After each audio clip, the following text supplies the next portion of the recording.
Incoming transmission. The Klingonese word of the day is "poleg." These are the voyages of the starship Enterprise.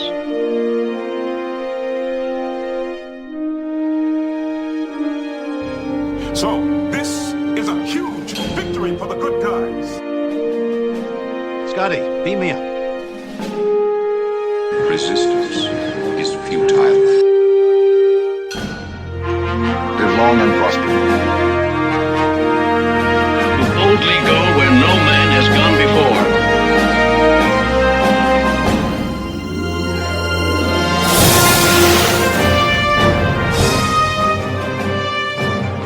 Greetings and welcome to the Computer Resume podcast, the show covering the entire Star Trek franchise in chronological order for fans new and old. I'm your host, writer-comedian, Mr. Todd A. Davis.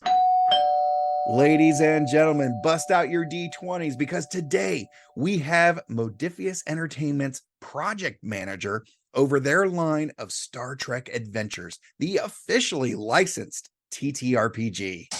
It's Jim Johnson. Yay, Jim. Yay. How you doing, man? Doing great, Todd. Thanks so much for having me on the show. I'm super excited. We are so excited to have you on. We've been over the last 2.5 years, we've been kind of compiling interviews we've been lucky to get some Star Trek actors, and we've gotten a couple of Star Trek artists, and we got a few of the Star Trek comic book people, and now this is a big feather in our cap. We got somebody from Modiphius who is directly involved with Star Trek Adventures, the TTRPG. I absolutely love it. I mentioned before we started to roll that I played an Andorian security officer on Cosmic Crit, and I've had an absolute blast. There is talk of doing another section of Star Trek Adventures on Cosmic Crit. Nothing set in stone yet, but I am looking forward to either reviving my Lieutenant Commander and Lieutenant Commander Theleave. he's got a unique name. But so let's dive right in. How did Star Trek Adventures come to be? Because I mean, getting the licensing with something as big as Star Trek is pretty monumental, but getting this off the ground, I gotta imagine, is next to a miracle. How did all this come to be? Yeah, so and this I'll be the first to admit that some of the backstory actually predates me, because I came into Modiphius as a freelance writer in 2016 to work on the core rulebook, and they had already gotten the license, prior to that. But my understanding is Chris Birch, who is the president of Modiphius, he has a lot of business acumen, of course, and he has a lot of contacts, and just through his career, he's been really good at making marketing deals and creating licenses and signing license IPs to do stuff, right? I think Chris has told the world that at one point he ran a clothing company, right? And he was doing licensed t-shirts and that kind of stuff, and that gave him a lot of contacts in the business and a lot of means to create licensed material, right? And he's a huge gamer. He's been a gamer all of his life, and it was just a natural combination of licenses and gaming for him to create Modiphius Entertainment. And in 2016 he pursued the Star Trek license, and Paramount signed gave him a contract, signed a contract and everything, and the company rapidly started developing what became Star Trek Adventures, which is interesting because back in almost been 2002, 2003, Decipher had the license to Star Trek. At the time, they were also in charge of the official fan club, and through a variety of issues, Decipher folded in the early aughts, like 2003, 2004, somewhere around there. And from 2004 to 2016, the Star Trek RPG license was laying fallow. As far as I know, nobody picked it up. And of course, at the time, Enterprise was on the way out. The series was on the way out. There were no new movies. So it was kind of like a downturn for Star Trek a little bit, because there was nothing media-wise new happening. I mean, the novels were still going full bore, and I think there's still some comic books and some other licensed properties and games and stuff happening. But as far as an RPG, there was just nothing happening. And I know at the time I was freelancing in the RPG industry, and I had just missed the opportunity to work on the Star Trek RPG with Decipher. I'd been working on their licensed Lord of the Rings RPG, and I was making connections. I was like, oh, this will be just a natural transition because they were using the same rule system for Lord of the Rings as they were for Star Trek, with modifications, obviously. But there's just a missed opportunity there. And then I kind of kept my ear to the ground and like, okay, I know more people now in the industry than I did before, but none of them were talking about Star Trek in a real serious way, like oh, we're going to pursue the license, let's go try to get it. So I just didn't hear any of that for 10 plus years. And then I just got very fortunate that one of my professional contacts that I worked with on the Lord of the Rings RPG was Jason Doral. He's done a huge amount of stuff in the RPG industry, and he emailed me one day and he said, hey, Modiphius has this new licensed property. I think you might want to go check it out. You send in your resume and stuff. I can't tell you what it is because you're not under NDA yet. But then he signed off the email, live long and prosper. So that kind of gave me a little bit of a sense of what was coming. Nice. But so Modiphius, by the time I came into Modiphius around, it must have been May of 2016. And Nathan Dowdell, the system developer at Modiphius, he had already started developing the game, like the core rule book. He had already started doing like a beta version of the playtest rules. Yeah. And then I came on board. I started doing some writing for the core book.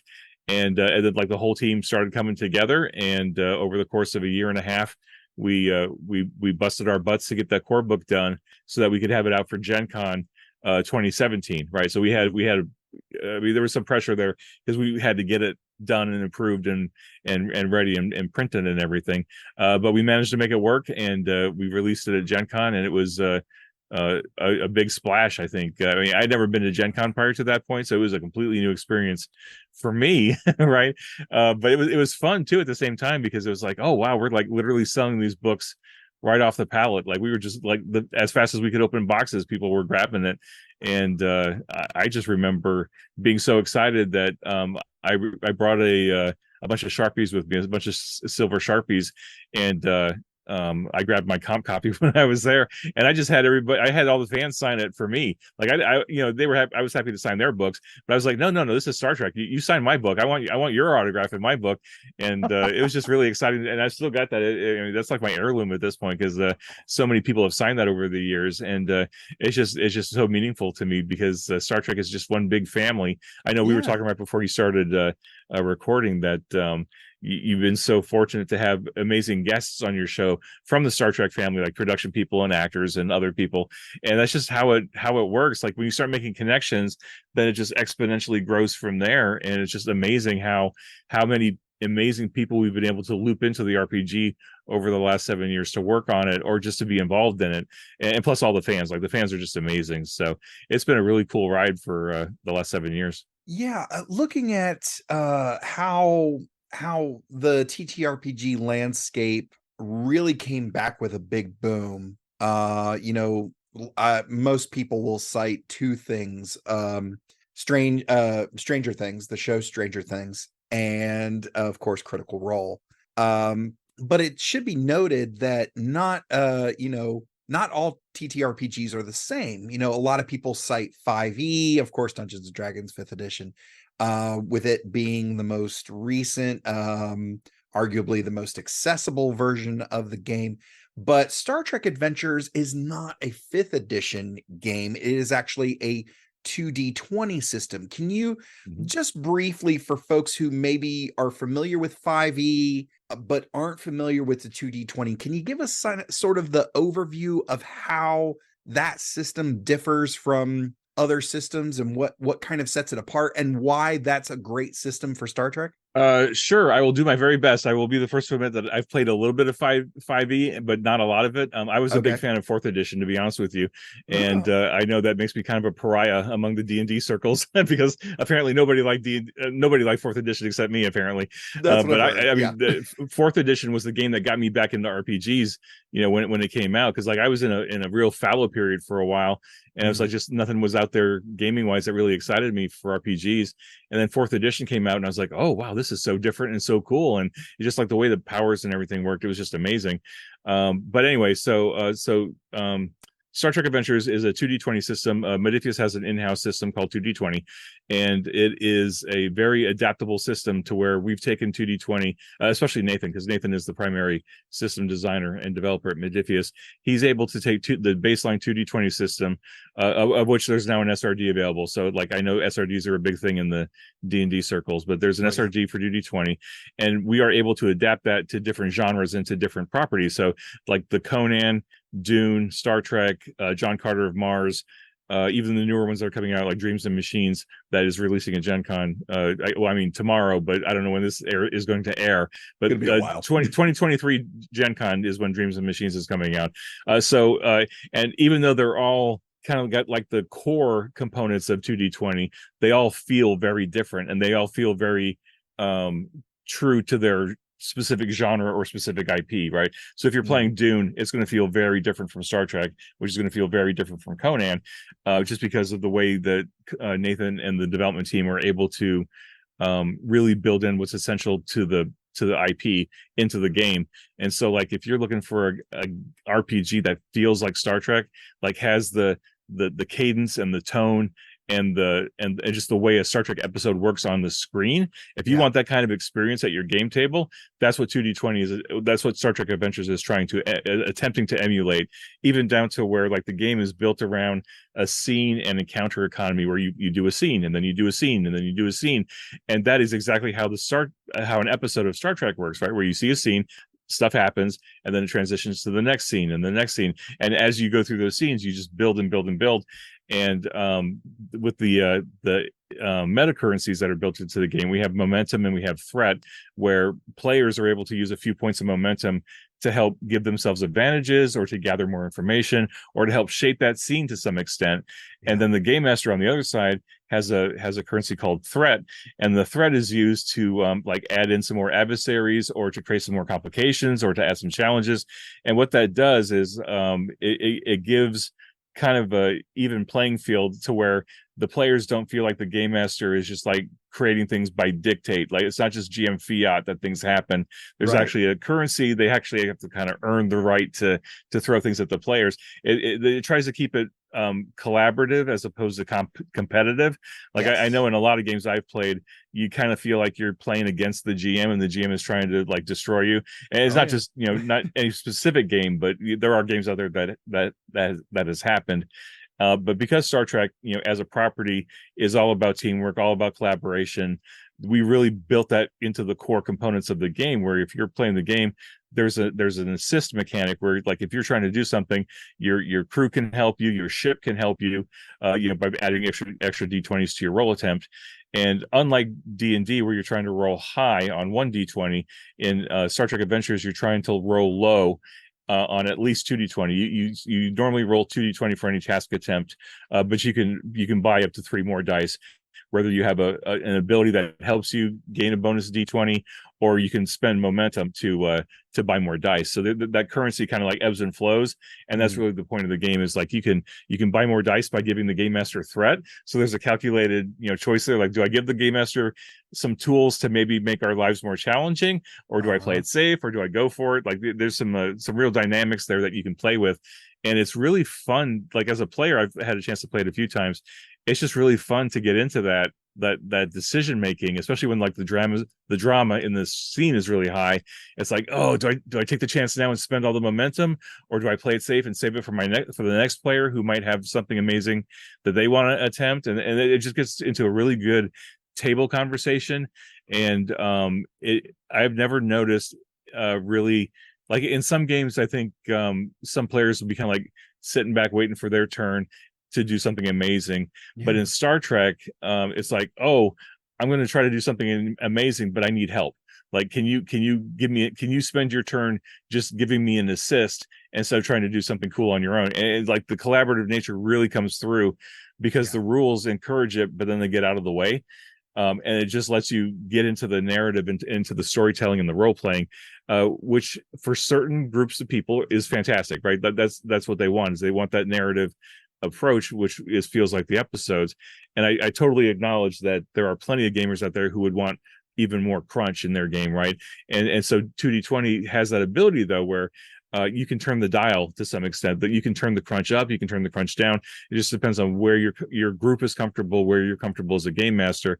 And like, I don't know, I'm not a system developer myself, but I don't know how Nathan managed to balance all those things and bring it all together in such a way that it all made sense, right? But I'm just grateful because, like, me personally, I'm not really into crunch, and my group, we are really super into the narrative and into the role playing. I mean, to the point where there was sessions where we would play for 3 hours, and I think the dice hit the table once, maybe, and we were just spending the whole time riffing off each other, role playing, and to the point where, like, I would listen to the recording later, and I'd be like, man, if I had the time to put in some sound effects, this would almost be like a radio drama, like, because that's just where we were. We were doing the scenes, we were doing the character stuff, we were doing the role playing, and then as a game master, I would just like drip in little situations or NPCs or just, you know, adding to the scene and just to keep them moving along. And it just worked. It just worked really well. So I know I'm lucky because I had good players, but I know I've seen plenty of other people have similar experiences because, you know, fortunately with technology being what it is now, people can play the game live on Twitch or on YouTube or whatever, and they share it with the world. And I can just sit there and watch it and go, oh, wow, I get to watch more Star Treks. This is great. Yeah. Anyway, so I've been going on about it. I'll stop now. No. This is wonderful. To be honest, like as a fan of Star Trek, and as a growing fan of TTRPGs, I'll admit I'm here in the buckle of the Bible Belt in upstate South Carolina. So I didn't get into TTRPGs until the pandemic, when we were sitting around with nothing else to do, and I was like, you know what? I don't think these are going to be as evil as they preached. So let's see what they're all about. And, you know, and discovering eventually Star Trek Adventures, I gotta say, my hat's off to the entire Modiphius crew. You guys have put together such a wonderful slice of the franchise. I don't want to say for fans to play, it's for fans to experience, because you are there. And like you said, they are structured like scenes. So it is very much like an episode or like a movie, where if you know the world of Star Trek, you kind of have an edge of like, okay, we need to scan for life forms. We need to scan for energy sources. We need to, detect, these different things. And it really, I'm super curious. I want to ask you more about the session where you guys hardly rolled dice at all. That sounds like an amazing game. Oh yeah. But let me, getting into a little bit more about you. When I have somebody on the show who is super passionate about Star Trek, but also super passionate about something else, I always like to ask the question, which came first, Star Trek, and in your case, TTRPGs? Which one really entered your life first? Do you recall? Star Trek. Star Trek? Star Trek, Okay, absolutely. cool. Yeah. What was your first exposure to the franchise? Yeah, I remember. I mean, I was living in New York back in 1970 something. I was just a kid, right? I was like a 6-year-old kid, and I remember, like, my first exposure to Star Trek that I can remember is I had a little teeny tiny, like, 3-inch black and white portable TV. Like, I mean, just like a real chintzy little thing that I could carry around with me. Of course, I was limited by the length of the cord, right? There's only so far I could go with it because it wasn't battery operated, but it was a little teeny tiny black and white TV, and it had one of those cheap aerials on it that folded out and then telescoped, and like you had to kind of like move it around to try to find the signal. And fortunately, I was living in an apartment building at the time, so if I went up to like the top floor and like got out of my friend's window and kind of like moved the aerial around, sometimes I'd get a signal. I remember occasionally we would pick up a rerun of the original series in black and white. Whatever the affiliate was in New York at the time, I don't remember. But we would, and I would watch, snippets of it. It wouldn't be more than like 10, 15 minutes of it, but it was enough to see Spock or Kirk or Scotty or somebody doing something cool on screen. And then my friends and I, we'd go down to the playground, and at the time, I don't remember the company, but some company had made like this little plastic landing party set that had a little plastic tricorder and a little plastic communicator and a cheap plastic phaser. And like we'd share those things, and we would just run around being, Federation versus Klingons or something. I don't remember. But it was just like, that was my first exposure to Star Trek. And then as I started getting older and a little more mature, and I started understanding what Star Trek was to a deeper level, that's when the diversity and the inclusion and the equity and the teamwork and just all the good values that were in Star Trek really started hitting me and shaping me to where I am now. But that absolutely, just watching the show was the big first exposure to me. I didn't pick up on RPGs until the early '80s when D&D was out. But yeah, so Star Trek was the big first hit for me. So is it safe to say Kirk is your captain? Interestingly, no, because I think I enjoyed Kirk and I enjoyed Spock and I enjoyed Scotty, but I was so young at the time. None of them really imprinted on me as far as like a hero kind of thing. Okay. I think that didn't happen until 77, because of course I'm the Star Trek generation or Star Wars generation. So like Luke Skywalker was my hero for years and years and years and years. But I think Picard was my captain for a long time. Because Next Generation was so good when it came out, and I was in college at the time, and that's where I got out of high school, and I was really looking for like good figures to emulate and to think about. So Picard was pretty amazing for a while. Of course, Patrick Stewart is amazing in and of himself, but I don't think it was until DS9 came out and I saw Sisko. And I was like, oh my gosh, Sisko as a character is so amazingly well-rounded and so complete as a character that Sisko became my captain more than any other captain. Although I have to admit that Pike has got an inside lead on him right now, because Pike is so amazing. Like what Anson Mount is doing with Pike is just amazing. I mean, in particular, in this episode that we're talking about, that we're recapping tonight, right, is the last two episodes of Discovery season 2, just amazing. And I love watching Anson Mount and everything he does, and what he did with Pike was just spectacular.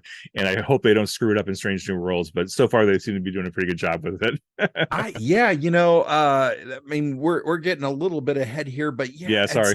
No. And to be honest, that's kind of how the conversation flows, man.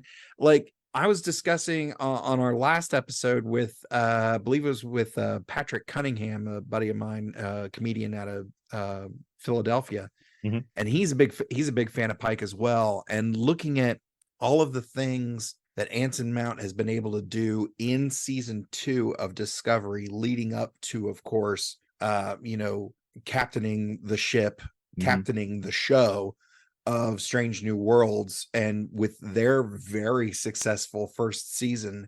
And here we are at the time of recording, we are just about, I think tomorrow is the release of Subspace Rhapsody, the musical episode, which some people are hating already, and I'm not sure why. But all that's fandom say, for you. Yeah. He has done some really, really amazing things, not only as an actor, but as this guy who kind of embodies this character, and I could sing the praises of Anson Mount for a long, long time. But it's really cool to see somebody in the driver's seat of a particular series who is also a big fan of the series and the franchise. So that is really, really fantastic. But let's go back a little bit just before we kind of get into New Trek. I wanted to get your opinion, since you did start before you were a fan long before Legacy Trek. What was it like seeing Encounter at Farpoint, with everything that came with those early episodes of TNG? How was that for you coming into this new chapter of the franchise, having grown up with the original series, and I assume the Hanna-Barbera cartoon? Oh yeah, the animated series for sure, absolutely. Yeah. And the animated series was amazing because it was so different than everything else that was on Saturday morning. Right? It was like you watch your Bugs Bunny or your Tom and Jerry or something, and then all of a sudden you get 30 minutes of Star Trek, and it's like, whoa, this is so different. And I just rewatched the animated series recently, and it wasn't really aimed at kids. Right, like it wasn't like haha funny slapstick stuff like you would expect on most of the other morning shows. It was Star Trek, right? It was really truly Star Trek, and I think part of that is because I think there was if I remember right, there was a writer's strike on at the time, but the union at the time allowed writers to write one short animated script or something, and so DC Fontana and the producers of the animated series were like, well, we're going to hire as many good writers as we can to write one script for one season or something, or a season and a half or whatever they ended up doing. I think it was 24 episodes, something like that. Yeah, I so think that's it's about really right. good. I mean, it's good, solid Trek. I mean, it was just a continuation of season 3, basically, almost a season 4 there. And but anyway, yeah. So Encounter at Farpoint for me, I mean, so that was 80. That came out in 87. Yeah. So I was just coming out of high school. So I was 18, and I was primed for more Star Trek, because by that point I had watched the original series reruns a million billion times, because the affiliates picked it up in syndication and you could watch it anywhere all the time. I was a big fan of the photo novels. I don't know if you remember the photo novels. I do that remember came the out. photo novels. Yeah. And back then, of course, there was also I think Pocketbooks, or whoever had the license at the time, it might have been Pocketbooks or Simon and Schuster, was starting to do Star Trek novels too, right? And that's when I was really getting into reading and writing, and in a bigger way. And it's like, oh, so now I've got all this great Star Trek story, but now there's going to be Star Trek on TV, and it's going to be on a regular. I mean, at the time, I thought it was going to be on a regular night at a regular time. And so for me, Next Generation became much watched TV. Like, I didn't watch a lot of TV when I was in school, because of course I had a job and responsibilities and stuff. But I was like, I always made time for Star Trek. I always made time for Next Gen. And of course, this is back in the day when we had VCRs and VCR tapes, and you could record live television. We didn't have what we have now, where we have streaming 24/7 or whatever. Right. But so, and of course, if you knew what you were doing with the tapes, you could record a lot of time on a VHS tape. And so I figured it out. And if I timed the commercials just right and hit the pause button just right, and I stopped it at just the right points where it breaks and started, I could fit like 7 or 8 episodes on one VHS tape, right? And I was meticulous about recording the episode title and the date that I recorded it. And I was starting to build myself a library of Next Gen episodes just on this chintzy VHS tape. And when the first season ended, I was just watching that on regular rotation. Like, I didn't even wait for it to come back on syndication. I had the tapes. I had like the 5 VHS tapes that I could just watch over and over and over again. And I even loaned those out to one of my friends. And between him and me, we wore out the tape. And we were like, oh no, what do we do now? We've worn it out, right? We can't watch it again. And then of course we could watch it on reruns or something, because it was in syndication, fortunately. But no, I was all for more Star Trek. I know that some of the older fans were a little jaded, because they're like, oh, they can't remake Star Trek. Picard's no Kirk or whatever, but they gave it time. And fortunately the studio gave it time, so that by the time Next Gen, because there was another writer's strike right there at the end of season 2, or in the middle of season 2. But boy, I tell you, once they came out of that strike and they started season 3 and they changed up the uniforms and they got the new writing group in there, holy cow, Next Gen just took off in season 3, and there was no looking back at that point, because it was just amazing. Yeah, it really is fun to watch. I end up putting on Next Gen whenever I leave the house for my dog. He loves the music, and he loves Picard, and who can blame him? But yeah, looking at all those things, and it's so funny to me to hear the stories, especially from the documentary Chaos on the Bridge, where they talk about coming out of TOS and movies and getting into TNG, where people were picketing about, like, hey, Picard's no Kirk, or if it's not Spock and Kirk, it's not Trek, and yada yada yada. And then flash forward 30 years, where TNG and the Legacy era have become the gold standard, and now they announce Star Trek Discovery 2017. What was it like to see another era of Trek begin with? I mean, I know, and for me it was exciting, right? Because what happened? So the Next Gen movies came out, and to fair to middling reviews. I think First Contact was the high point, and then Insurrection and then Nemesis was kind of a downward trend. And then Star Trek Enterprise, unfortunately, just couldn't get past that 4th season, which is unfortunate, because I think Enterprise has the most interesting premise of all the Star Trek series today, because I think just that founding prequel kind of feel was really cool. And what It's I Wild really liked, West, man. It's yeah, a right. Wild West. What I really liked about it is how, because I'm a space race geek. I'm a space program nerd, and the fact that even the uniforms, like the jumpsuits that they wore, were very similar to what the astronauts wore on the space shuttle. It's like, oh, Yeah. I am all in on this. And they got Bakula to be the captain, which was amazing, and they had a really good cast of characters. I think they underutilized a lot of that cast, which was unfortunate. But I think by the time they got to season 4, they were doing some really interesting stories, and they were clearly building up to some cool stuff that we know about in canon. And then they just couldn't finish the deal, which was unfortunate. But so then after Enterprise got canceled, then there was kind of a fallow period because there was no new movies, there was no new series. And then the J.J. Abrams movies came out, and that really, I think, shot a spark of interest back into Star Trek and revitalized it. I almost wonder if a lot of people don't really acknowledge that, because I think if the J.J. verse movies hadn't done, or at least the first one, if it hadn't done so well, I'm not confident we would have gotten Discovery. I think I'd have to think about that a little bit more, but I think having the J.J. verse movie come out in 2009 really helped remind studios that Star Trek was a property that they could do something with, meaningful with. And so when they announced Discovery, I was like, oh, I can't wait. Because I lived through the first golden age when we had Next Gen, DS9, and then Voyager, plus the movies on top of that. I mean, there was a lot of Star Trek in the, what was that? That must have been the late 90s. Yeah, mid 80s to like mid to late 90s. Yeah. Yeah. And that was great. And I remember like, there was especially here in America, there was a Star Trek convention every weekend. Like somewhere within where you lived in America, there was probably a Star Trek convention within reach of you almost every weekend, or at least every month. Like I think Creation was running most of them, and there was conventions everywhere. And I remember my group, my friends and I, and my gaming group, because we were playing like a homebrew Star Trek game at the time.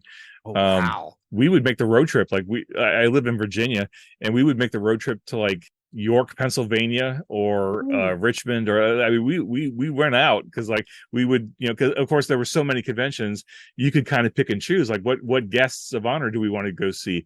Do we want to go into DC and see Shatner, or do we want to go up to York, Pennsylvania, and see like all the doctors? Because that was kind of cool to see, DeForest Kelley and Gates and Alexander Siddig and stuff. And it was like, well, this is so cool. And so we kind of like roamed around the mid part of the Eastern Seaboard, just going to all these conventions. But then that started tapering off as Star Trek got a little less popular, as the movies tapered off, and as the series tapered off. Then it was kind of a fallow period. And then with Discovery coming out, it was like, oh, new series, and that was really amazing. And then Discovery sparked everything else, right? Lower Decks, Prodigy, Strange New Worlds, Picard, all that has to have been stemming from Discovery's initial success.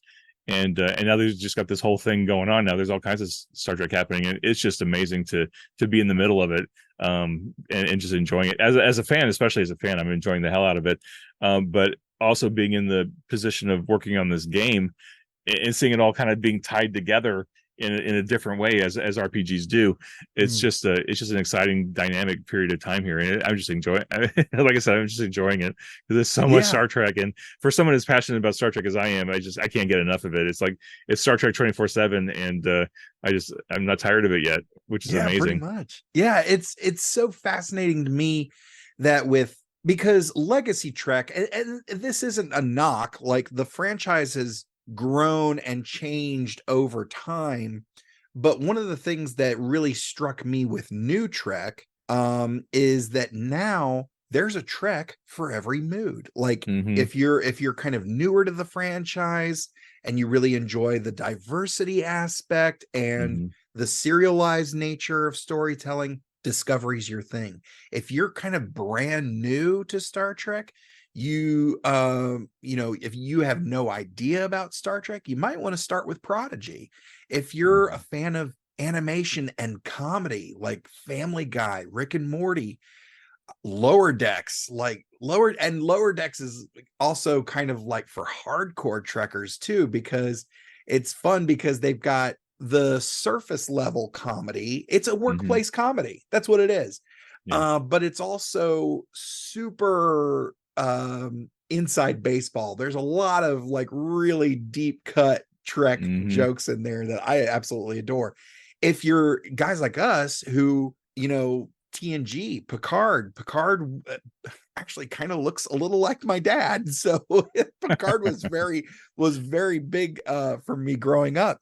Yeah. So when they announced that Picard was coming back, oh man, what a shot of nostalgia. And then of course, with the success of Discovery and of course the presence of Anson Mount in season 2, Strange New Worlds, let's tell the story of Enterprise just before Kirk got there. Right. And man, that has been doing gangbusters, because one of the big things that they announced with that was that they were returning to an episodic structure, but that the character arcs would be serialized. And I thought that was such a smart way to go. Yeah. And man, has it worked well. It has worked so well. But yeah, so let's take a look at season 2 of Discovery. I imagine this was not a first viewing for you. But I know for me, coming back and revisiting these episodes here at the end of season 2, like I knew what happened, but somehow it kind of hit me a little bit differently. It hit me a little bit deeper. What was this rewatch of these 2 episodes, the 2-part season finale, Such Sweet Sorrow? How did these hit for you on this rewatch? Yeah, great question, Todd. I've watched Discovery, the first 2 seasons especially, quite a few times straight through, like probably 8 or 9 times straight through. Partly because we developed a campaign guide for the RPG based on the first 2 seasons of Discovery, and so we did a lot of research and spent a lot of time watching the show to do that.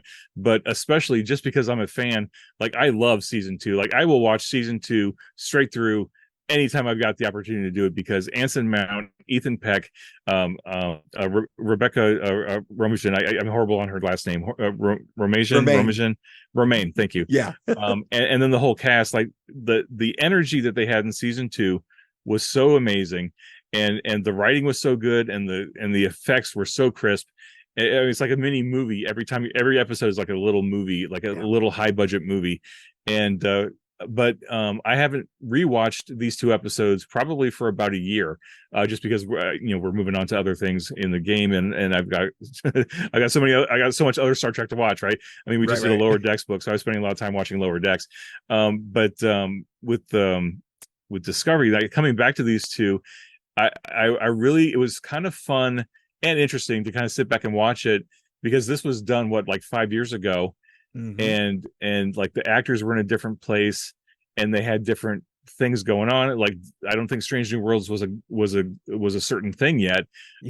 So like I was watching Anson Mount in these last 2 episodes, and like it was just fascinating to watch how earnest he was, and like how driven he was to like really nail Pike in every scene, and like to do all the nuances and stuff.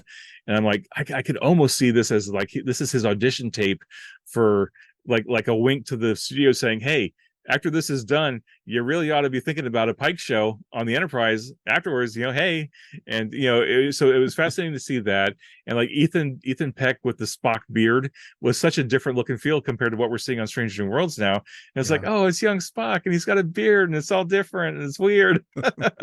And then even like the rest of the crew too, like Saru and Burnham and Ash and everybody else. It was nice to revisit those characters, and even Stamets and I just blanked on the doctor, Culber. So it was great to go back and see them. So I really enjoyed that. But yeah, absolutely hit different, not just from a technical perspective, because like I really noticed in these 2 episodes especially, the directors were really into the one shot pans, right? They go from this character to this character to this character. It was just constant movement of the camera. It's even a little disorienting, whereas in other shows you would get quick cuts from character to character to character, which is what we're a little bit more used to from Legacy Trek, because they didn't always do a lot of dynamic steady 1s and 2s. They didn't always do a lot of dynamic camera work. So I appreciated that, but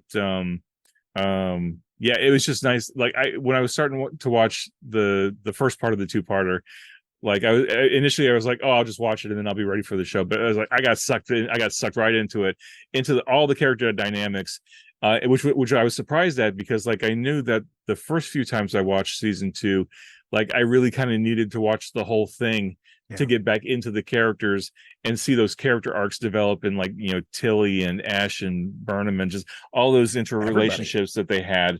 I mean, it was everybody. But then even just watching this episode, like, not because I could have watched the whole thing over again, but I just didn't have the time. So I just watched the 2-parter, and I was like, oh, I'm like my mindset is right back into these characters because they're so good and so well acted. I was like, oh, I'm welling up, because like the first half, like the first episode, and I didn't appreciate this until this rewatch, and maybe it was just time away and time to reflect. Like that whole first episode, that first of the 2-parter, is like 45 minutes of goodbyes, right? Is everybody saying goodbye, in addition to ramping up to the big fight that we see in part 2. But it was like, okay, Burnham does all her goodbyes, and then Sarek and Amanda come in and they say their goodbyes, and then Spock says their goodbyes, and then the crew says, hey, Burnham, we're not leaving you, we're going with you. And it's like, oh, and now Pike's got to do all of his goodbyes, and it's like, oh man, this is just like one. I mean, it wasn't tedious. It was just like an emotional hammer hitting you over and over again. It's like, here's this big heavy goodbye, here's this big heavy goodbye, and then they hit you over the head with all the action in part 2, plus all the drama on top of that. So it was just amazingly well paced, and I want to watch it again now. After we're done with this show, I want to go watch it again, because there's just so many nuances to pick up on. And to be honest, like, a lot of these, when you get into TV analysis, you find the A plot, you find the B plot, and a lot of times the C or even D plot for Star Trek, for Discovery season 2 has been the repairing of the romance between Culber and Stamets. And it's just kind of, they pass each other in the hallway, or they pass each other in the mess hall, and there's an awkward look between them or something like that. And you just mentioned the goodbyes. We get a bunch of very sweet goodbyes, and then we get a bittersweet goodbye of like, I'm moving on. Wherever you end up, I hope you're happy, and I wish you the best. And it's just like, and it's very touching, but at the same time, just heartbreaking. Right. Was there any one particular goodbye in that first episode? You know what? First of all, because I feel like we're getting deep. Before we get too much further, let's get to this week's recap. Brought to you in part by our Patreon supporters: Rev J, Jerry Antimano, Cosmic Crit, Kitty B, David Willett, and Ed Milner. Spoiler alert. Spoiler alert. Spoiler alert. There is a battle coming. The odds are not in our favor. Captain Pike has always had faith that we play a part in some grand design. All of you will face your destinies with bravery and honor. I wish I had his certainty. 9 more enemy vessels just dropped out of warp. Prepare for battle. It's time. Discovery escapes to rendezvous with Enterprise. The Discovery crew is evacuated onto the other ship, and they initiate the Discovery's self-destruct sequence. But the sphere data takes control of Discovery's systems and shuts it down. Sucks. It also defends itself from torpedoes. Great. Burnham proposes the time crystal be used to take Discovery itself to the future, where Control can't get to it, and plans to wear a copy of her mother's suit to lead the ship there. Pike agrees and resumes command of Enterprise to keep Control distracted. A new signal appears, leading Discovery and Enterprise to the planet Zahia, which is ruled by Tilly's friend and brilliant engineer, Poe. How convenient. Poe helps Stamets, Tilly, and Reno prep the suit and time crystal for the journey. Some of Discovery's crew choose to stay with Burnham, as does Georgiou, while Pike makes Saru acting captain. And there was much rejoicing. As the Section 31 fleet arrives, the suit and time crystal are finalized, and Discovery and Enterprise prepare for battle. And then... This is Captain Pike. We have one job. Protect Commander Burnham until she reaches her target. Section 31 is in our way. Get it done. In 5, 4, 3, 2, mark.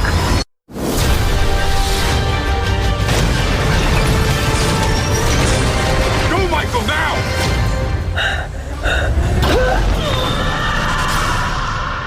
Tyler retrieves the Klingon fleet to assist, while Saru's sister Sarana arrives with Baul fighters after receiving a farewell message from Saru. There was a firefight!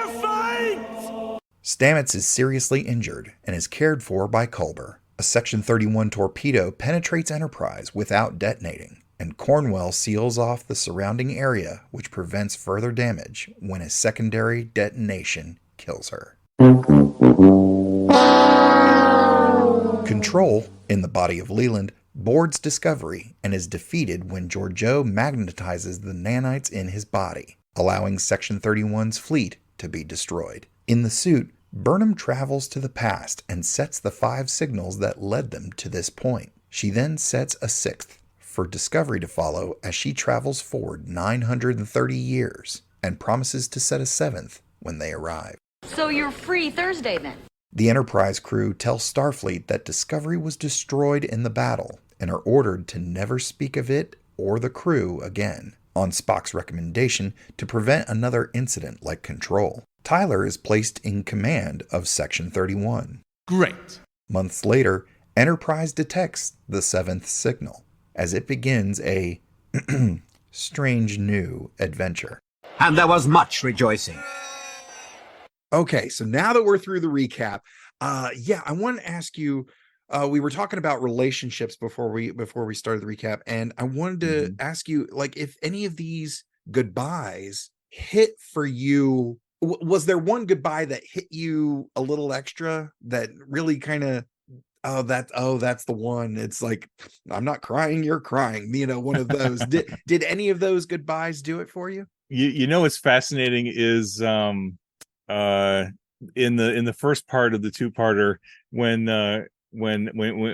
Stamets and Culber they meet up in the engineering room, and Culber or Stamets is busy getting everything ready, and Culber comes up and says, "Look, when the Enterprise comes, I'm leaving."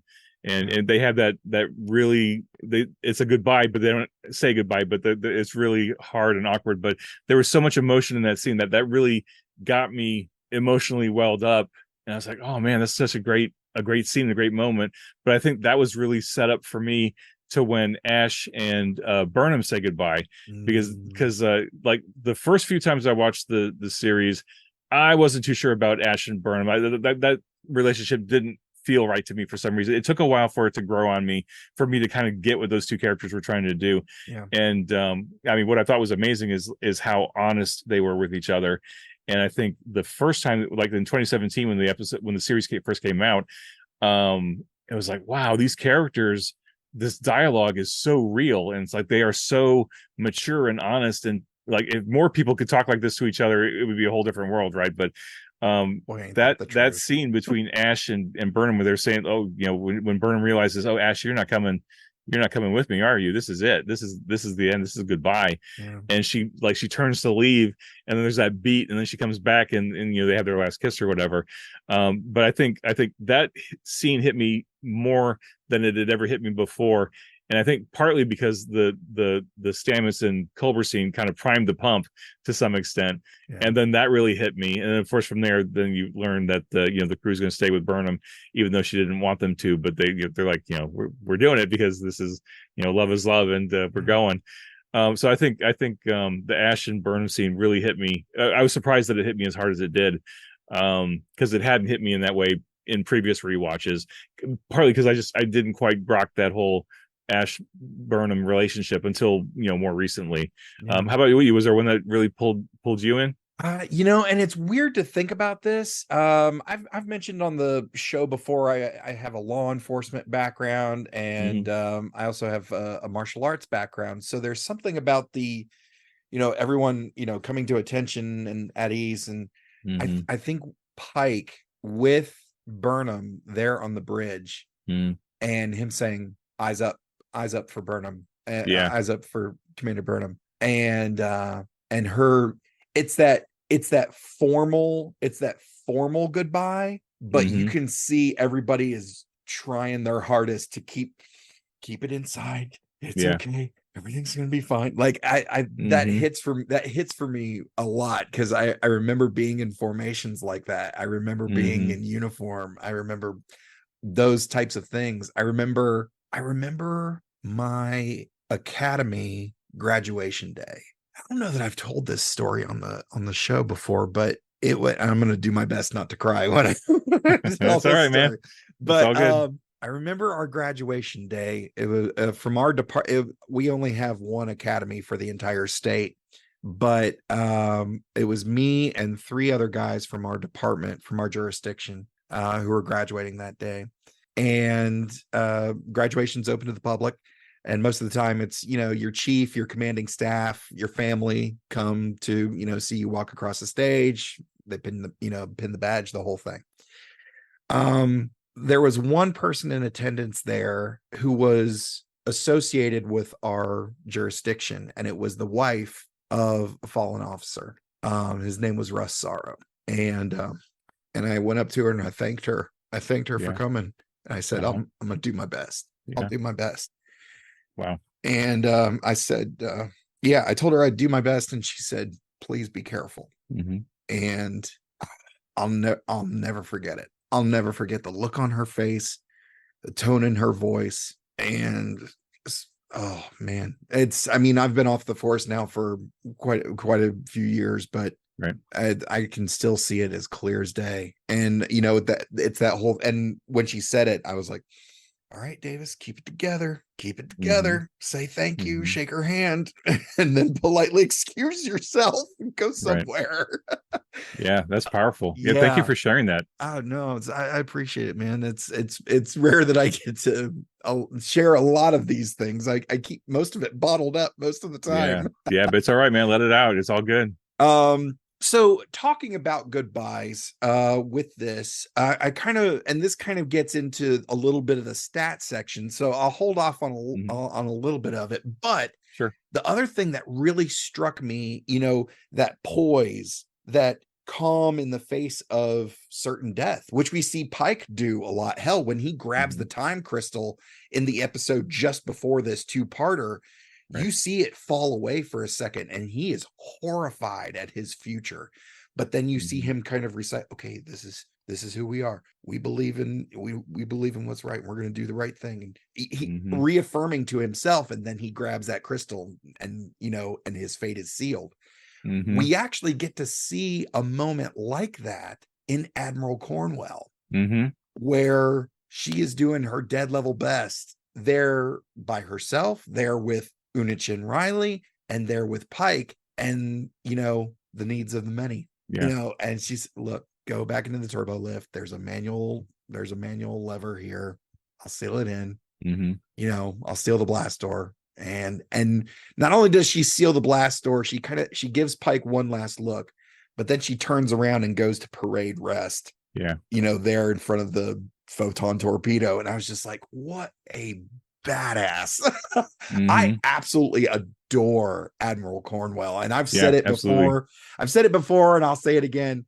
I hope out there, I've been lucky enough to talk with some of the folks from IDW about the comics, and God, I hope somebody pulls the trigger on an Admiral Cornwell mini series or something. She was such a great character. Anything about that, or anything about the second part of the second part of the 2-parter is it's just so much, right, man. It's so great. I think I really appreciate what you're saying, Todd, about how like Pike and Cornwall, really all the characters in this 2-parter really exemplified the very best of what a person could be, right? Like the self-sacrifice, the selflessness, the looking out for your fellow person. These are all values that we are in short supply of in this day and age in the 21st century, which is unfortunate. But there are pockets out there, right, of people doing good and doing the best they can. But not to proselytize, but we'll get back to Star Trek. But to see that to see that on screen, to see the selflessness and to see the willingness to sacrifice yourself for the benefit of other people. Like, I mean, obviously we've seen it with Spock in Wrath of Khan, but to see it from Pike and to see it from Burnham and to see it from just one after another in this two-parter, it was like, wow, this is the best of Starfleet, right? These are the best officers that could possibly be. They're in a horrible situation. They're coming out of that unbelievably, imaginably horrible war with the Klingons. Yeah. And we're getting texture of that now in Strange New Worlds, right? Where we just found out from M'Benga that 100 million people, 100 million Federation citizens died in that war. And like we can't process that. We can't imagine how big of a number that is, right? Yeah. And like if you could try to put it into some sort of perspective, like there's 300 million people in America right now, right? So it just take a third of America One wiped out of away, three. gone, Yeah, completely gone. But yeah, exactly. Like if you're at work or you're in your school classroom or something, 1/3 of your class is just gone. Yep. Or 1/3 of your office is gone. It's just like walk around your town or walk around your city. 1/3 of everybody's gone. Like I can't fathom that. Like that is a number that is too big for me to comprehend, right? And I'm a historian. I know how horrible war is. I understand the casualties that have happened. Yeah. To some level. I mean, obviously people who serve see it in a whole different way, which I totally respect.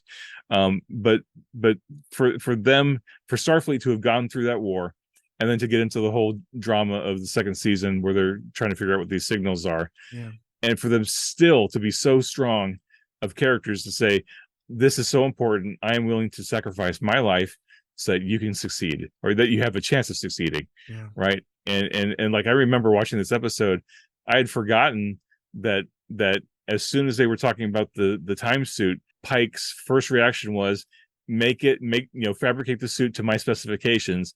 And then they were all like, oh, wait a minute, we can't do that because the DNA is, blah, blah, blah, Burnham. Yeah. And Burnham's got to do it.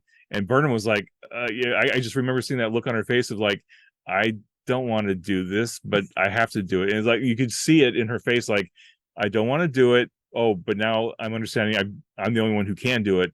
I've got to do it. Yeah. And she just had to be ready to make that sacrifice.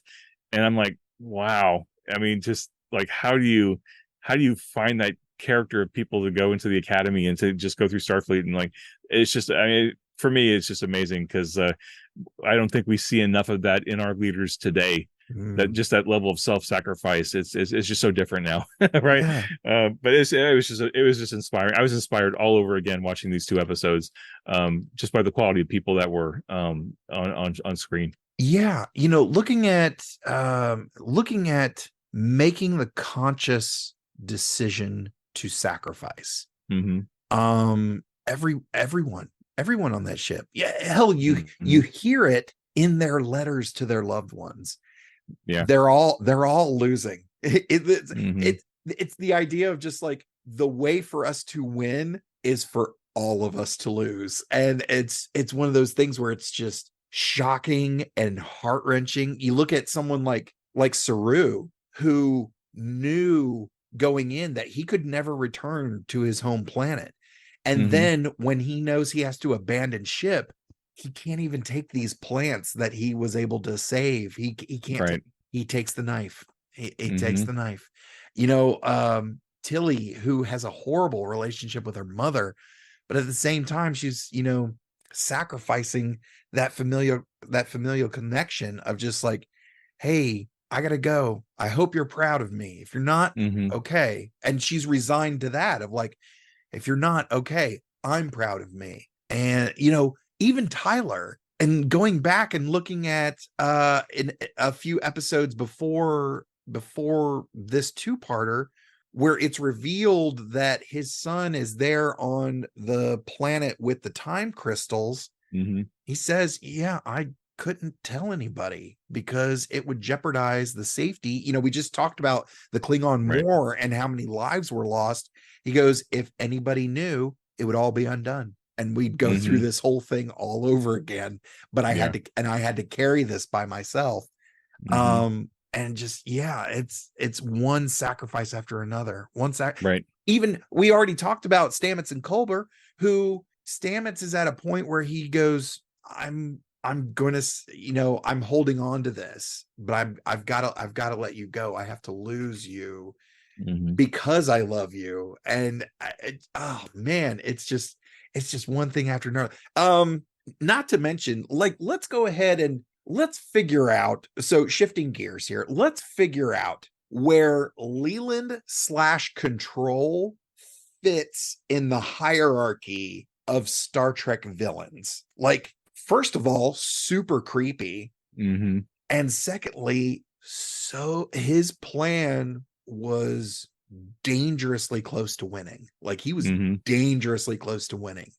How do you feel Leland / Control stacks up amongst the iconic Star Trek villains from the last 57 years? Oh man, that's a great question. And while you think about that, I'm going to go ahead, because I'm going to go ahead and say, even though I've got the 40th anniversary Funko of Khan Noonien Singh right here, I'm going to go ahead and say Khan is not the best Star Trek villain. No, I agree. He had revenge on his mind, and that was like one track mind. That was what he was after. Yeah, and it was revenge against one dude. Like, right. Not a great plan. Even one of his own people's like, hey, we have a Federation ship. We can just go anywhere now. But I think Control is probably in the top. I mean, it's almost as. I mean, I think the Borg are probably like especially the Next Generation era Borg were terrifying, like just absolutely terrifying when you first see them on screen. They're like, oh my gosh, this is just unbelievable. But like, Control had a plan, and they wanted to take everything, and they had the inside track. I mean, they had it pretty much figured out, and they took over Leland, and they were wrapping up the deal there. And just by circumstance and happenstance, the heroes saved the day at the very last possible minute. Right. But I think just in terms of like what's the word, just like, and not even ruthless, but just like ferocity? Implacable, right? Like these, they are coming and they will not stop ever. Tenacity. Until, I mean, it's almost like tenacity. It's almost like the Terminator, right? From the classic Cameron movies. Like, this thing will not stop ever until you either kill it or until it wins. And there is no middle ground. And like for Star Trek, especially for like the Federation, like you're always trying to find the diplomatic solution. But when you're dealing with something like Leland and Control, there is no diplomacy. It's like they are going to destroy you, and they are going to win. That is their end game. And that makes such a, I mean, I don't want to say it's a one-note villain, but like when you're facing such incredible, insurmountable odds, like how do you write your way out of that? Like, you just got to figure it out, right? But it was fascinating to watch, and I really have to admit I felt for Leland, because like that is just the worst thing to happen to a person, right? It reminds me of Picard, right? To get assimilated and know you're being assimilated. And to some level, intellectually, you must realize there's no coming back, right? And like everything that you are and everything that you would be is gone, and now you're just this automaton being controlled completely by Control. And I remember, especially this episode, this rewatch, it really hit me when Saru warned the crew, like when Control hit the comm and was going to communicate with their Discovery. Saru took a moment and said, remember, you're going to see a human face, but what you're seeing is not human. It is Control. And it's like, I just got this chill down my back. It was like, oh my gosh, this is horrible. and then the screen comes on, and you see Leland, but of course it's not Leland, because it's actually Control. And having experience with people who've gotten Alzheimer's, and like, knew the person before, and you can look in their eyes and they're just not there. And they're gone, and they're gone forever. And you just have to like find a way to continue and like, be respectful of the person that is in front of you, but you also remember who they were. And it's just that there's that sadness of like, oh my gosh, this person was somebody and had a thing going on, but now they're just gone. And it's just this horrible, evil creature that's taken them over. It's really powerful. You mentioned that. It's my grandmother on my mom's side had Alzheimer's and dementia. And for those who have not had someone, in their life who has had that, it quite literally steals the person that they were, that you knew and loved right Mhm. in front of your eyes. And they're there, the body's there, they're walking around, talking, doing the whole thing, but that is not the person you knew. And Right. it is a really tough thing to witness. Mhm. And my condolences for whoever it was in your life Yeah. that you know that you witnessed that. It is a hard thing to see in a loved one, or if you have to live under the same roof, you know, that's very, very difficult. So Yeah. yeah, you know, when you talk about these things, you know, looking at Star Trek as the mirror to for our society, you know, the cautionary tale, but also a tale Mhm. of hope of like, hey, we could be there if we pull ourselves together, if we're willing to sacrifice. And then there's other times where we're like, you know, the mirror universe of like, oh, here's the other side of society as well. And you're just like, oh Mhm. gosh, we could be there too. And you know, sometimes we lean more towards one than the other. Mhm. Yeah, it's sobering and a little terrifying and Mhm. but also still hopeful for, Yeah. you know, for the good side. Anyways, I'm digressing here. Um do you have anything else jump out at you about this two-parter before we move on? Um, I I think I appreciated, and I don't know if they were intentional about this, but I really appreciate how much they set up in the end of by the end of this two-parter, like using it as a launching point for Strange New Worlds. Yeah. But even laying in a whole bunch of backstory for what we see in the original series. And what's fascinating about it is that, like, as a prequel, it adds so much nuance that what I want to do now is I want to go watch the original series again and get a feel for, like, how did the producers of Discovery and the writers of Discovery, like, what threads did they build in that you can connect to the original series? Because, like, we're seeing it in Strange New Worlds very clearly. Like, they're doing a lot of stuff with Chapel and Spock and some of the other characters that are certainly building up to what we see in the original series. But all of that, like, Strange New Worlds got its genesis in Discovery, especially Discovery season 2, because that's where we see Pike and Una and Spock. But even just like just a lot of the concepts are in there, and like, they're using the war quite a bit as backstory, influencing the characters in Strange New Worlds. And I've been seeing, like, I haven't been thinking about it because I haven't watched the original series again recently, but some people are talking about how certain scenes and certain bits of dialogue in the original series hit differently now, given that we understand the backstory, or that now that we know that there's a backstory there. Because for a while there, like, I was really having this dissonance of, like, how did we get from season 1 Discovery look and feel and story to the bright, you know, colors of original series with the 3 color uniforms and the bright hallways and stuff. Like, there was a tonal dissonance there, but now we're starting to see it come together. Like, Stranger Worlds is kind of bridging that link between Discovery and original series. So now you've inspired me. Now I've got to go start watching some original series season 1 just to see what are the threads that they're pulling in, or that Discovery is and Stranger Worlds are reaching out to pull into, to bring it into a more cohesive whole. So I'm just fascinated to see what that does. Yeah, and you know, one last thing about you know, connecting one series to another series, and we briefly mentioned you know, you mentioned you've got a lot of love for season 4 of Enterprise. I adore season 4 of Enterprise. I you know, I don't think I've mentioned it here on the show, but you know, hats off to Manny Koto, you know, recently departed. You know, God rest him.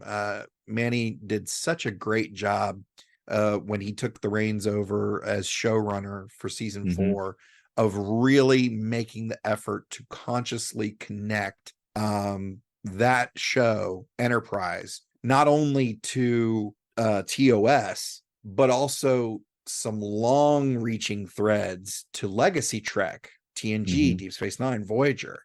And you know, gosh, there were so many things working against Enterprise, a lot of it coming from UPN, but that's a story for a different day. But gosh, you know, I really hate that Manny's you know, unfortunately, Enterprise, there's some love for it out there for sure. but on the whole, it's still largely overlooked. Mm-hmm.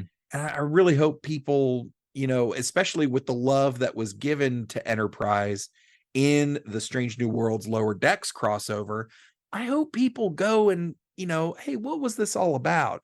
Because like you said, Scott Bakula, and don't forget, we've got a whole big cast of characters that really, they were there long enough for us to fall in love with them, and then they were gone. Hoshi Sato, the Greek chorus, she is not an astronaut, but she is there on this ship doing the thing. Travis Mayweather, I am ride or die with Travis Mayweather. I love Travis Mayweather. Anyways, but one other thing that I wanted to mention about this two-parter, and specifically the second part, as we start to wrap up with the big battle, when that whole thing starts popping off, it really starts popping off. And we get cameos from 3 characters who are instrumental in the Federation pulling this one out. Saru's sister, Sarana, Poe, who comes in and helps them, figure out the time crystal and, charging it up, but also hops in a shuttle and starts blasting fools, and then the entry of Chancellor Laurel, bringing that big ship and clearing out a bunch of fools with that whole ship. I love these strong women. Like, that was one thing that, when the franchise started, that wasn't as played up as much. We got a little bit of it, but now, throughout Legacy Trek, we saw the women, really taking more center stage. And then here with Discovery, obviously Michael Burnham being the number one on the call sheet. She is our protagonist. We are seeing this story unfold through her eyes, but then we see these 3 women who are instrumental in this battle. And again, I already shared my love for Admiral Cornwell. Just badass of badasses. Any thoughts about how the women are portrayed here in this two-parter? Oh, I think it's fantastic. I mean, there's so many to choose from, right? I mean, you got Burnham, you got Giorgio, you've got Owoshikon, you've got Detmer. I mean, Reno. I mean, there is no shortage of really strong awesome women, really strong characters on the show, and it's like it's just a cornucopia of opportunities to watch them, and they all get really good. I mean, like, the writers really served all of them really well. They all had their beats, they all had their moments. They weren't just like window dressing or bridge dressing or something. They weren't the supernumerary doing one little thing with one little line, which I think plagued, like, the original series especially. I think some of the actors got short shrift. Like, I think of course, Uhura, Sulu, Chekhov, and Scotty to some extent were kind of the second runs to the trio. And I think even now going into season 5, we still don't know enough about these characters. At least we had an opportunity to get to know them a little bit better than we might have otherwise. Because, like, I think they all had some great scenes, but I mean, being as huge into diversity, equality, equity, inclusion, all that stuff, I appreciate so much what Discovery did to draw a lens and bring even more representation to the screen. I know that there's a part of the fan base that doesn't like that, but you know what? Idic's not for you. So go back and watch the original series. Remember what Idic means, and then come back to Star Trek and enjoy it. But there's just so many great female characters on the show. Women, strong women, like really powerful, meaningful women. They're not just there, like that. What's the test you're supposed to do? Like the Bechdel test. Yeah, like they blow the Bechdel test away because they're not talking about guys. They're talking about the drama in the moment, right? Right. It's just and like you said though, but they brought in the supporting characters too. They brought in Sarana and Poe and even Amanda, right? I mean, these are all very strong women. Oh yeah, very strong characters in their own right. And it's like, oh yeah, there's just so much to watch, and like all the interplays and the relationships, and there's just so much going on. There's so many layers to the first couple seasons of Discovery that they unpacked over the course of those 2 seasons. It's just impressive. It's so impressive. Yeah. I don't know if that answered your question or not, but no, that's it was perfect. just very inspiring to see that level. And like, I want my son, like my son's 7, and he's a little young for Discovery right now, but as he gets a little older, I want him to watch it so that he can truly understand, like I did back in 1977 when I saw Star Wars for the first time, and I saw how powerful of a woman Princess Leia was. And that, like, that was really formative for me as a kid, because I was like, I never had the opportunity to get into that mindset of like only white guys can be my heroes, right? It's not just the knight on shining armor. It's not just Luke Skywalker. It's anybody can be a hero. Even especially Princess Leia, Carrie Fisher was just so strong and powerful in that movie. And I want to make sure my son understands that too. Like, literally anybody can be a hero, and anybody can be someone to look up to, right? You just don't have to find someone who looks like you to look up to. It can be anybody. And I think that's one of the reasons that I want him to watch DS9 too, because I think Benjamin Sisko is an amazing character to emulate and to be inspired by. Because he feels so real, right? He has had loss, and he's a single parent, and he's dealing with this whole thing on Bajor in addition to raising his son. And oh, by the way, you're also the emissary of the prophets, and so you got that to deal with, plus your Starfleet, and plus you're angry at Picard, right? There's just all this stuff going on, right? So I really appreciate deep, meaningful, real characters. And I think when just going back to what you're saying about all the strong women on the show, they're all real. They all have reality to them that is grounded, and they're not just like caricatures on the screen, right? There's actually some depth to them. And hats off to the writers, and hats off to the actors, especially, for having not a huge amount of material to work with, and then just making the most of it on screen. So it's just really impressive. Yeah. And folks, we do this every week where we we shower these characters in this franchise with so much love and praise. But as we do every week, when we take a look at what we see on screen, we also have to remember that there's a bunch of people behind the camera making this stuff happen too. So as we do every week, lovingly, we ask the question, who do we blame? This episode was written by Michelle Paradise, Jenny Lumet, and Alex Kurtzman. Now, Michelle Paradise, her last episode that she worked on was season 2, episode 9, Project Daedalus, which is directed by Jonathan Frakes, aka Two Takes Frakes, aka William T. Riker, which we discussed with Computer Resume podcast executive producer Kat Davis back on episode 112. And nice. It's my wife doesn't think she has a good voice for podcasts, but I've gotten a lot of compliments on her when she comes on. Jenny Lumet, of course, daughter of legendary director Sidney Lumet. In the chronology, her last work was the short trek season 1, episode 1, Runaway, that she wrote with Alex Kurtzman. And we discussed Runaway on episode 100 with some idiot who thinks he knows everything. It was me, by the way. Shocking.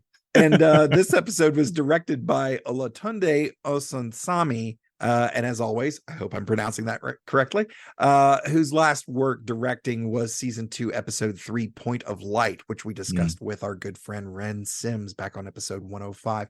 And the guest stars, we've actually showered a lot of them with praise already, but in case you forgot, returning, we've got Mary Chieffo as Laurel, Mia Kirshner as Amanda, Tig Notaro, one of my favorite comedians of all time, Tig Notaro as Jet Reno, Ethan Peck as Spock, Rebecca Romaine as Una Chin Riley, Alan Van Sprang as Leland / Control, and Rachel and Cheryl as Nan. And I want to give a couple of big shout outs here to 2 more guest stars. Yadira Guevara Prip as Poe. She's so wonderful, so watchable. To be honest, I hope they bring her back in some capacity, maybe on Strange New Worlds. Who knows, maybe. But after Discovery, she's been in 5 episodes of Supernatural and 11 episodes of the Apple TV series C with Jason Momoa. Yeah. And then we've got one of my favorites. I've not held back my love for this character, portrayed wonderfully by her actor, Jane Brooke as Admiral Cornwell, given her final appearance here in the franchise, going out like a badass. You know, Jane Brooke is still out there, still working. Her IMDb doesn't have anything after Discovery, but you know, hopefully she is enjoying her time with her family. I'm sure she's getting work doing something, because she's too good to just to just lay still. So hopefully she's continuing to enjoy a very fruitful and prosperous career. Jane Brooke, thank you so much for a wonderful set of performances as Admiral Cornwell, but unfortunately 86 Cornwell. Thank you so much. We really appreciate it. So Jim, as we do every episode, we ask the question, is this essential viewing? If somebody is sitting down and working their way through the Star Trek franchise for the very first time, and they come to this two-parter, Such Sweet Sorrow, is this a must-see episode, or is this one they can skip for one reason or another? Well, I mean, I'm such a Star Trek stan. I think it's essential viewing. I think, especially if you're getting into Strange New Worlds, you've got to watch Discovery. You got to watch Discovery season 2, but to really understand all the nuances of season 2, you've got to watch season 1 to pick up all that character stuff that carried over. So is this essential viewing? 100%, no doubt. I would absolutely say that all day long. If nothing else, to say, like, if you love Star Trek and you love great acting and great writing, or maybe you're just a tech nerd and you love the special effects and the pew pew, like this season's got pew pew all day long, especially in that finale. Oh, yeah.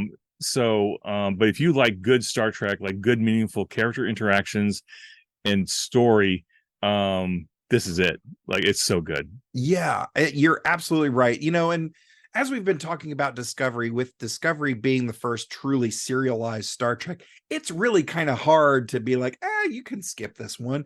You know, if you've been watching Discovery all along, I don't see how you stop before this one.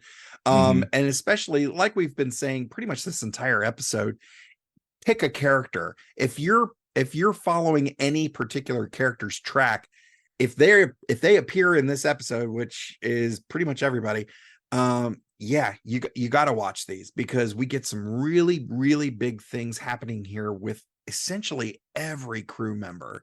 So it is absolutely must see. So anyways, Jim, thank you so much for coming on, carving out the time to sit here and nerd out with me for a little while.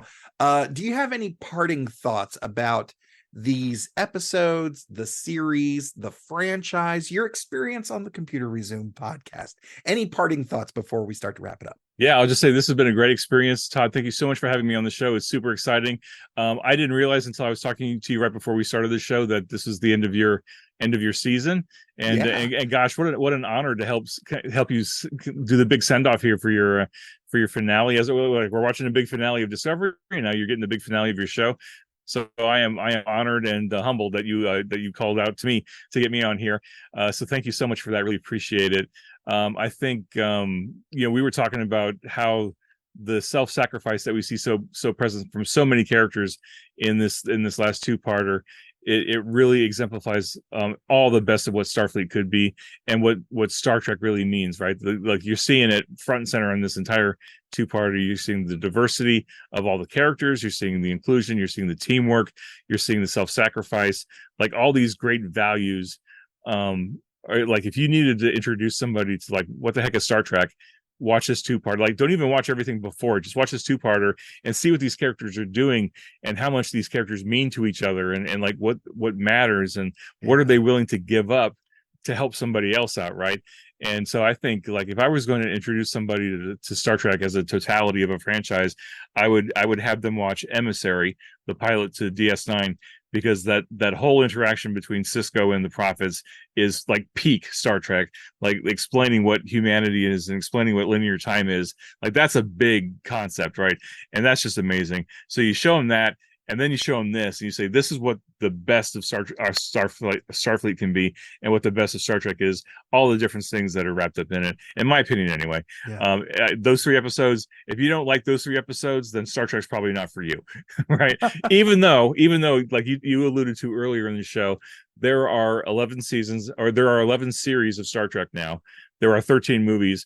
There is a Star Trek for everybody. Yeah. So, like, if you're one of those fans, like, who likes to, poo-poo on Discovery, or you don't like Strange New Worlds or whatever, watch the shows that you love and enjoy those. Like, it's okay. You don't have to like everything, right? There's so much Star Trek. It's like a Star Trek is a buffet at this point. Like, whatever your favorite buffet restaurant is, right? You might go there, and maybe you love the roast beef and you love the potatoes and the gravy, but you never touch the shrimp and you never touch the crab legs, or that's okay.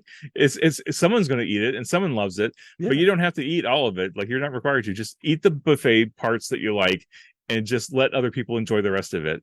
Right? Don't not to swear, but don't on somebody else's enjoyment, right? Just enjoy what you enjoy and let them enjoy it. And it's all Star Trek. It's all one big family. So just, be willing to make the table bigger and let more people enjoy it. So that's my thoughts anyway. Yes. How about you? What are your thoughts, Todd? Oh gosh, I you're absolutely right.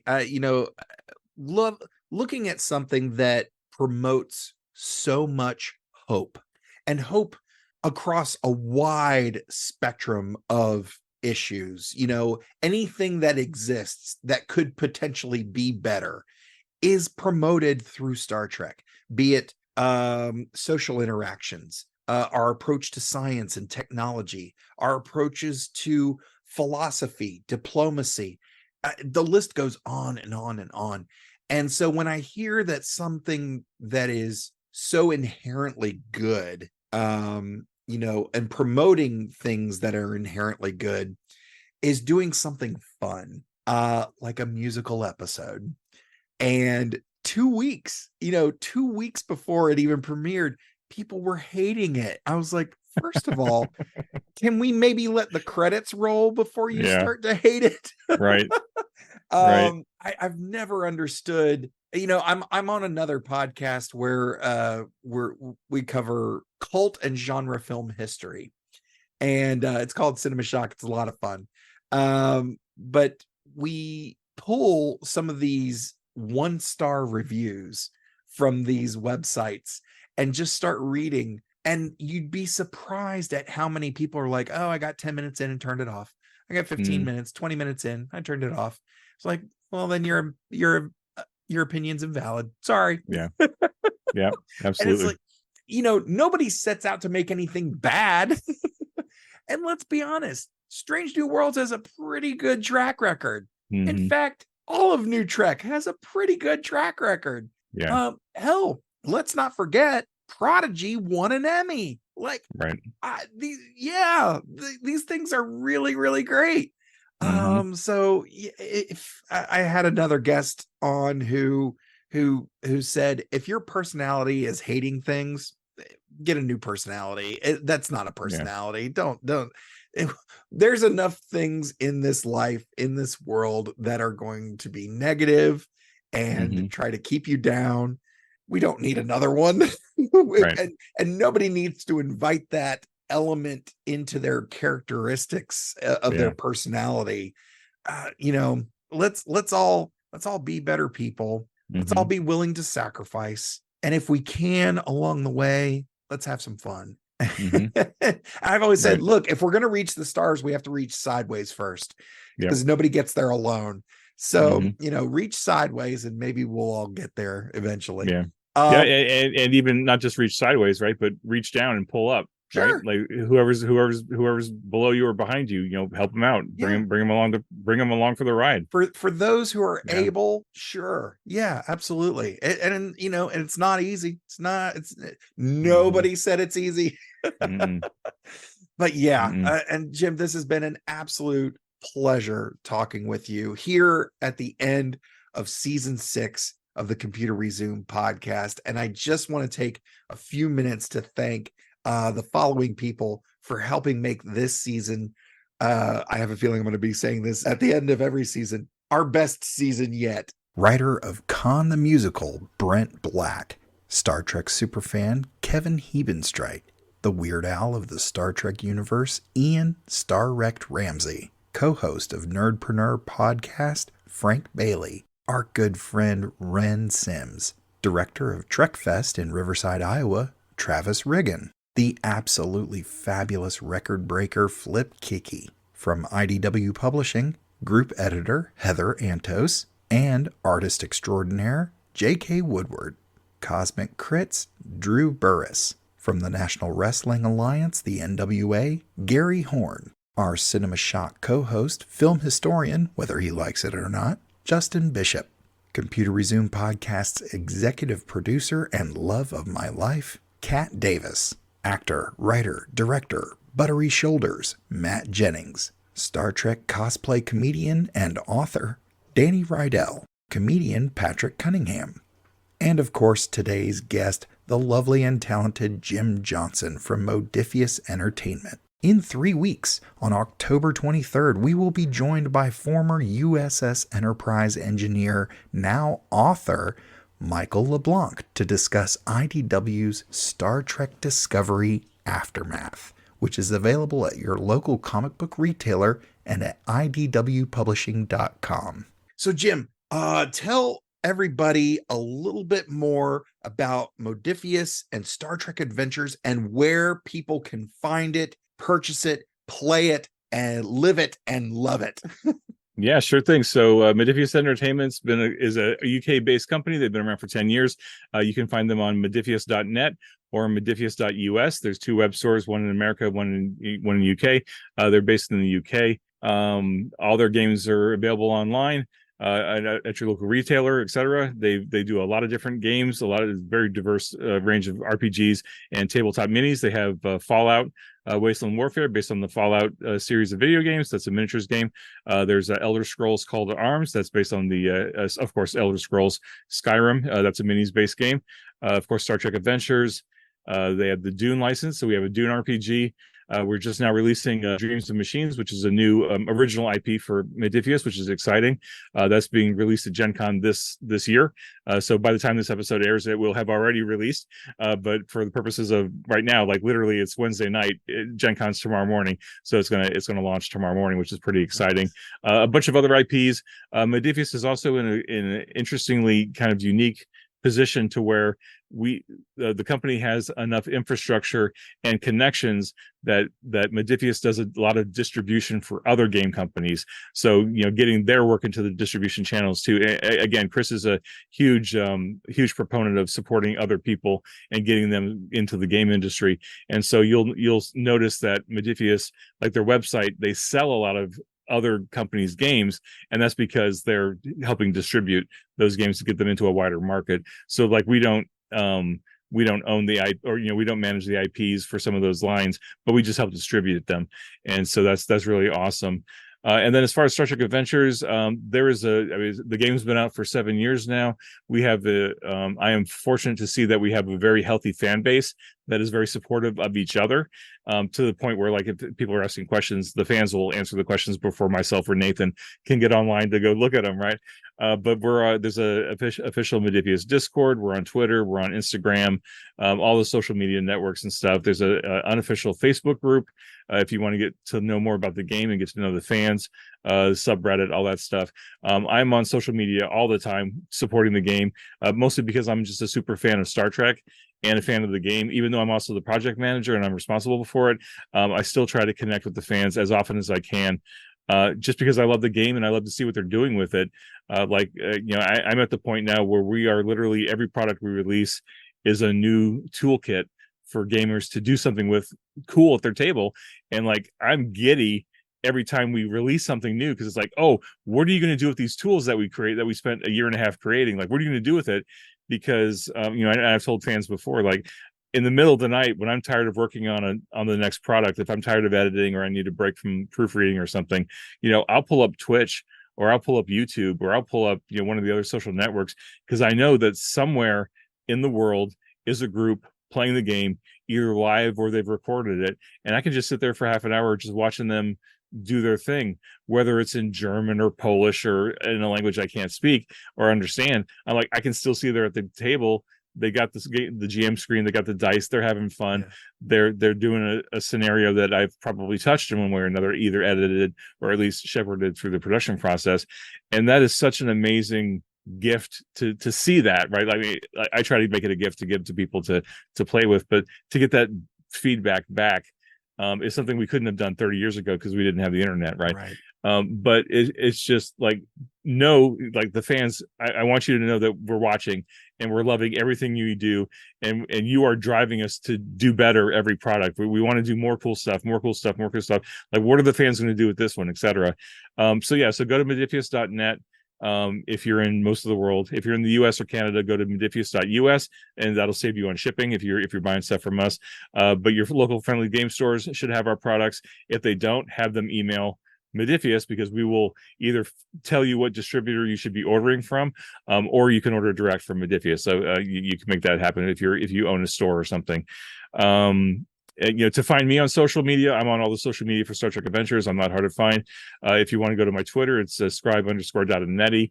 I got my YouTube channel is the same thing. I'm running a bunch of actual plays right now on some of the new products we're releasing. And then if that's not enough Star Trek Adventures for you, I'm the co-host on a weekly podcast called Continuing Conversations. My co-host Michael Dismuke and I do that every week. We're heading toward our 100th episode, which is hard to imagine. I didn't think we'd be going at it this long. Congratulations! But every week we talk about something Star Trek Adventures related, whether it's a new product, or we bring in the fans to talk about their experiences, or we bring in a writer or a production person, or just somebody involved in Star Trek who's either worked on the game or related to the game or something. We just have been extraordinarily fortunate. I think we talked earlier about how the Star Trek family just keeps expanding the more people you meet. And we've been extraordinarily grateful that people are willing to take some time to talk to us on our little podcast about Star Trek and Star Trek Adventures. And it's just been a great ride. And so there is a lot of Star Trek Adventures like material outside of the game that you can get into. If you're curious about the game, don't hesitate to ask questions, because the fan base is super knowledgeable and they are super willing to bring you along for the ride. And as a project manager, like, I can't put a value on that, because it's priceless to have a fan base that is into your game and is supporting other players. It makes me feel like what D&D felt like back in the early 80s when we didn't have the internet. We barely had conventions. And all we had was like our little local groups at our local game store or local comic shop. Actually, the game stores weren't even a thing yet because there weren't enough games. Right. It was your comic book store that may have sold a couple of Warhammer minis and also had D&D. But also back then it was Toys R Us. Like Toys R Us was selling D&D in the store, which is unheard of, right? But we found the gamers and we latched onto each other. And we built this little ecosystem, and we drew, created new gamers one by one, really grassroots kind of thing, right? Until things blew up, in the 90s. And I kind of feel like that's where Star Trek Adventures is right now. Is like we're growing the community, like one person at a time, getting them into it, showing them that there are different games out there. Not that there's anything wrong with the 2D20 or the regular D20 system, 5th edition. It's a great system, but there's other options. There's so many other games out there now. I mean, especially with the indie RPG movement on itch.io and other indies. It's just like this is a golden age for gaming. And not so much Star Trek, but just like gaming in general. If you're a gamer, like there's just so much stuff that you can play with right now, and it's just an exciting time to be. So I think that covers all my stuff. As far as if I could shout out a charity, yes, please. I think if you want to call out a charity that's doing amazing work, Tabletop Gamers, GAYMERS. They're a big presence at like Gen Con and some of the other events. They're really promoting the LGBTQIA communities in gaming and really trying to support diversity and inclusion in gaming, which, let's be honest, has a history of being very, very male and very white back in the day. Yeah. And I'm so thrilled to see that has changed over the years to where like the current young generation is like way more diverse than we ever could have imagined. And it's just super inspiring to see that. So Tabletop Gamers, if you have some spare donation money, by all means, they're a good organization. And I'm really proud to be part of that, and proud that they're doing some amazing work. Wonderful. And do me a favor, hit them one more time with Modiphius's web address and their social media handle. Yeah, you bet. So Modiphius is on Twitter at Modiphius, and I'm pretty sure it's at Modiphius on Instagram. I don't know Instagram, so I'm not sure how they do their little tags or whatever. But if you look for Modiphius by itself is a pretty unique name. So I think if you put Modiphius into any search engine, you'll find the Instagram, the Twitter, the Discord, the websites, etc. The websites are modiphius.net and modiphius.us, and that's modiphius.us or .net. Either one will get you there. And then, of course, Twitter, all the social medias and stuff as well. And I am at Mr. Todd A. Davis on all of the socials. From all of us at the Computer Resume podcast, thank you so much for listening. And I'll see you in 10 Forward.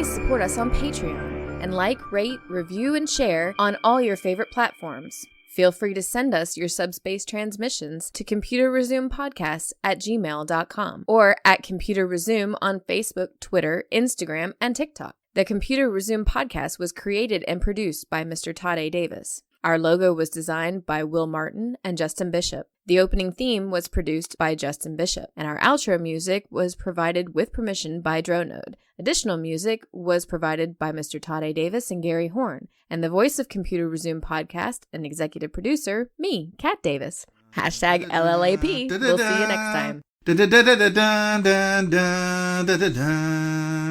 through a Star Trek.